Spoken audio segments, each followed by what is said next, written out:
Salah satu ancaman terbesar bagi Indonesia adalah tumbuhnya gerakan-gerakan radikal yang menggunakan simbol-simbol Islam.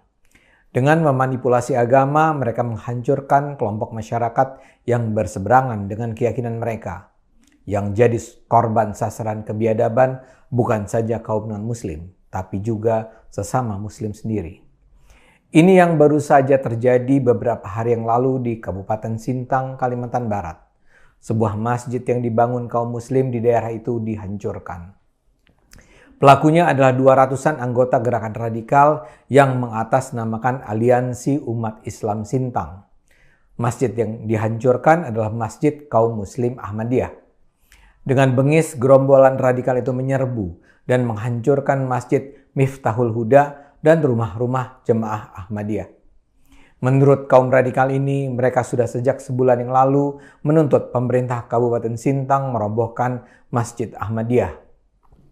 Pemerintah Sintang nampaknya ketakutan dan minta waktu 30 hari untuk merobohkan masjid.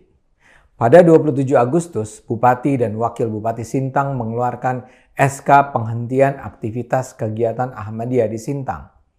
SK Bupati ini diikuti dengan penyegelan masjid milik Ahmadiyah. Alih-alih melunak, kaum radikal makin beringas. Mereka rupanya merasa di atas angin. Ancaman-ancaman terbuka melalui poster-poster, ceramah, dan media sosial secara masif berlangsung. Kaum radikal ini tak puas hanya dengan penyegelan masjid. Mereka menuntut agar masjid dihancurkan dan jemaah Ahmadiyah diusir. Ketika tuntutan itu tak dipenuhi, kaum radikal yang memang tak paham konstitusi dan hukum ini meradang. Mereka merasa bisa mengambil alih hukum ke tangan mereka. Mungkin karena mereka merasa adalah wakil Tuhan, mereka pun beraksi sendiri. Untung tak ada korban jiwa jatuh. Kaum biadab ini menganggap kehadiran kaum Ahmadiyah yang sebenarnya hidup dalam kedamaian sebagai ancaman yang meresahkan masyarakat. Ahmadiyah sesat, kata mereka. Mereka menganggap jumlah warga Ahmadiyah yang sekarang sudah mencapai 70 orang di Sintang adalah ancaman terhadap umat Islam. Menteri Agama Gus Yakut sudah mengeluarkan keprihatinannya. Dia sudah meminta aparat keamanan kantor Kementerian Agama di Kalimantan Barat bersama Pemda setempat bertindak tegas, melindungi jemaat Ahmadiyah. Dia memerintahkan agar peristiwa serupa tidak berulang. Apa yang terjadi di Sintang menunjukkan bahwa ancaman radikalisme keagamaan itu nyata. Kaum radikal tidak mentoleransi perbedaan. Dan bukan saja mereka tidak bisa menerima perbedaan, tapi mereka juga merasa berhak untuk menyerang dan membasmi kalangan yang berbeda. Padahal pemeluk Ahmadiyah tidak pernah mengancam siapa-siapa. Di Indonesia, Ahmadiyah sudah berdiri sejak 1925 dan telah berbadan hukum melalui ketetapan Menteri Kehakiman sejak 1953. Sepanjang sejarahnya, mereka tidak pernah terlibat dalam aksi kekerasan, penyerangan, dan perusakan terhadap penganut keyakinan lain. Bahkan salah satu ajaran utama Ahmadiyah adalah bahwa penganutnya harus mendefinisikan jihad sebagai berdakwah dengan cara persuasif dan damai. Jamaat Ahmadiyah hidup damai di hampir 200 negara di dunia. Memang ada sejumlah negara Islam yang melarang Ahmadiyah, tapi itu adalah negara-negara Islam yang terkenal memiliki pemahaman konservatif dan penuh konflik berdarah, seperti di Pakistan dan Arab Saudi.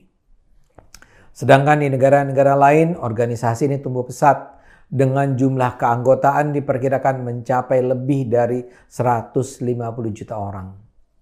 Para pengikut Ahmadiyah selama ini justru berperan besar dalam membangun image positif tentang Islam dan dalam penyebaran Islam ke negara-negara barat. Sejumlah tokoh Islam dunia juga diketahui adalah penganut Ahmadiyah, seperti Abdus Salam yang adalah ilmuwan Islam pertama yang merebut hadiah Nobel pada 1979. Al-Quran pertama dalam bahasa Inggris pun ditulis oleh tokoh Ahmadiyah. Seandainya kita sempat membaca beragam ensiklopedi otoritatif di berbagai negara, terbaca jelas bahwa Ahmadiyah senantiasa dianggap sebagai sebuah aliran dalam Islam. Ensiklopedi Islam yang disusun Profesor Dr. Azumardi Azra di Indonesia juga jelas-jelas menulis Ahmadiyah sebagai bagian dari Islam. Ahmadiyah sepenuhnya mengakui rukun Islam dan rukun iman sebagaimana diyakini mayoritas umat Islam lainnya. Ahmadiyah mengakui Muhammad sebagai rasul terakhir dan Al-Quran sebagai kitab suci mereka. Mereka sholat, mereka puasa, mereka berzakat, mereka naik haji. Sumber ganjalan adalah keyakinan penganut Ahmadiyah bahwa di abad 19 yang lalu lahirlah Mirza Ghulam Ahmad yang kemudian menerima wahyu dari Allah untuk merevitalisasi ajaran-ajaran yang dibawa Nabi Muhammad untuk menyelamatkan dunia Islam yang saat itu sedang terpuruk. Karena itulah umat Ahmadiyah meyakini Ghulam Ahmad sebagai penyelamat yang dijanjikan Allah dalam Al-Quran. Harap dicatat, Mirza Ghulam Ahmad tidak dipercaya sebagai nabi terakhir dan karya-karyanya tidak dianggap sebagai kitab suci yang sejajar dengan Al-Quran, Injil, Taurat, Zabur. Ahmadiyah hanya meyakini bahwa Mirza Ghulam Ahmad adalah tokoh istimewa yang akan menyelamatkan umat Islam. Itulah yang membedakan Ahmadiyah dari arus utama Islam dunia. Lalu kenapa ada serangan terhadap Ahmadiyah di Indonesia?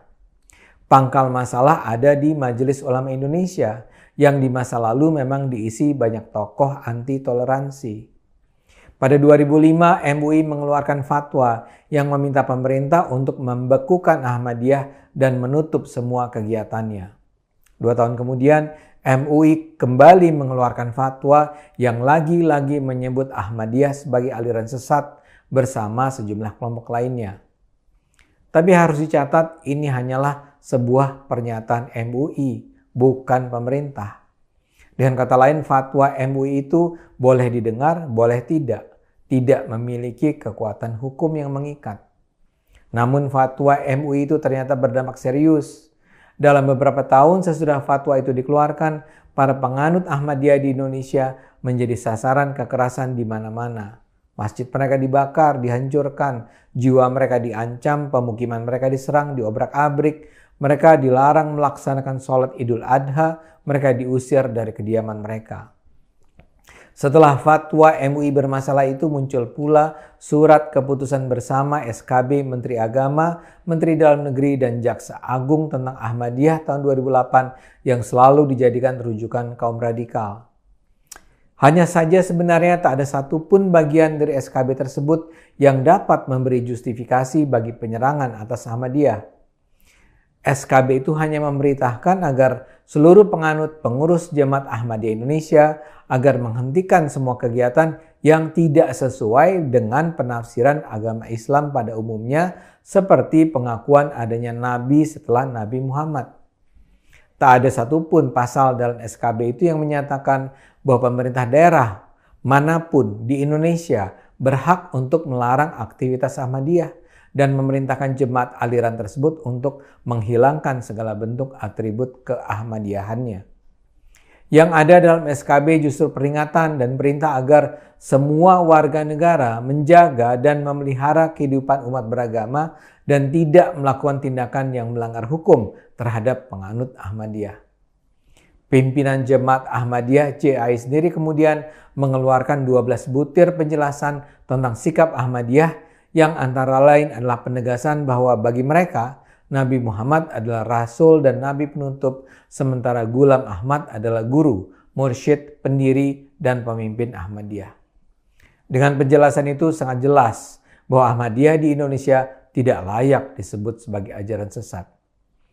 Saat ini sudah saatnya pemerintah secara tegas mengakui kehadiran Ahmadiyah sebagai Muslim di Indonesia.